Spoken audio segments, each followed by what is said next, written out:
गोवर्धन पर्वत और भगवान श्री कृष्ण आए।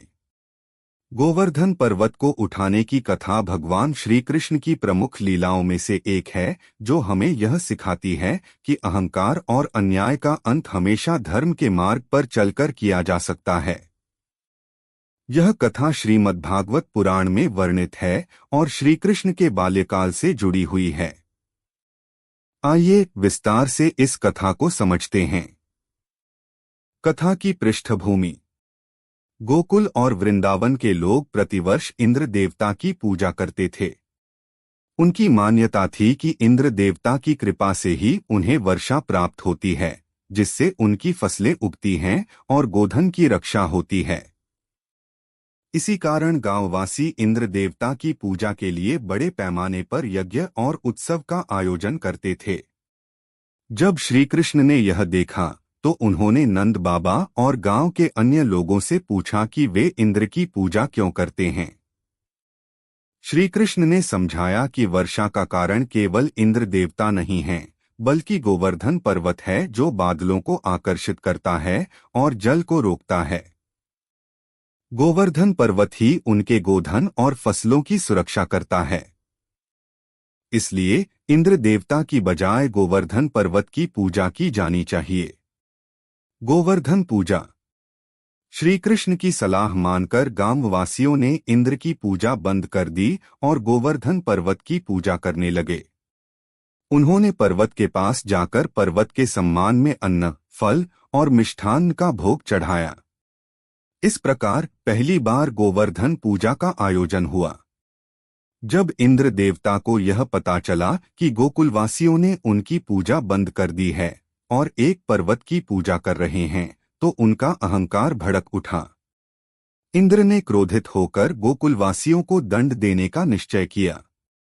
इंद्र का प्रकोप और प्रलयकारी वर्षा। इंद्र देवता ने अपने क्रोध में आकर गोकुल पर प्रलयकारी वर्षा और तूफान भेज दिया। घनघोर बारिश और तेज हवाओं के कारण गांव के सभी लोग भयभीत हो गए। पानी भरने लगा, पशु पक्षी और लोग घबरा गए। चारों ओर अंधकार और विनाश का माहौल बन गया। गांववासी श्री कृष्ण के पास पहुंचे और उनसे सहायता की प्रार्थना करने लगे। श्री कृष्ण द्वारा गोवर्धन पर्वत उठाना।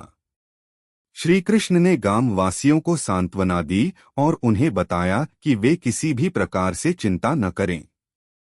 उन्होंने गोवर्धन पर्वत को अपनी छोटी अंगुली पर उठा लिया।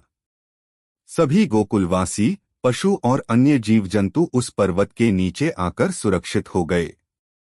श्री कृष्ण ने 7 दिनों तक बिना विश्राम किए अपनी छोटी अंगुली पर गोवर्धन पर्वत को उठाए रखा। इंद्र देवता ने जब देखा कि उनका प्रकोप श्री कृष्ण और गोकुलवासियों पर असर नहीं कर रहा है, तब उन्हें अपनी गलती का एहसास हुआ। इंद्र ने समझ लिया कि यह कोई साधारण बालक नहीं है, बल्कि स्वयं भगवान विष्णु का अवतार है। इंद्र देवता का पश्चाताप।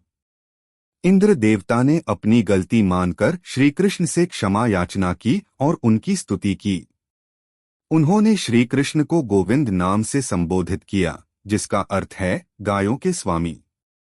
श्री कृष्ण ने इंद्र को क्षमा कर दिया और उन्हें अहंकार से दूर रहकर धर्म के मार्ग पर चलने की सलाह दी। इसके बाद इंद्र ने अपनी वर्षा और तूफान को रोक लिया। गोकुलवासी और पशु पक्षी फिर से सामान्य जीवन जीने लगे। श्री कृष्ण ने गोवर्धन पर्वत को वापस उसकी जगह पर रख दिया। गोवर्धन पूजा का महत्व। इस कथा के आधार पर हिंदू धर्म में गोवर्धन पूजा का विशेष महत्व है। गोवर्धन पूजा दिवाली के अगले दिन अन्नकूट उत्सव के रूप में मनाई जाती है। इस दिन लोग अपने घरों में अन्नकूट बनाते हैं और गोवर्धन पर्वत की प्रतीकात्मक पूजा करते हैं। यह कथा हमें यह सिखाती है कि अहंकार और अत्याचार का अंत हमेशा सत्य और धर्म के मार्ग पर चलकर किया जा सकता है। भगवान श्री कृष्ण ने गोवर्धन पर्वत उठाकर यह संदेश दिया कि जब भी धर्म पर संकट आता है, भगवान अपने भक्तों की रक्षा के लिए हर संभव प्रयास करते हैं। Big thanks to all our subscribers for subscribing our channel. If not, please subscribe and do not forget to press the bell icon for all notifications. Please visit our channel for all kinds of stories and more. Thank you.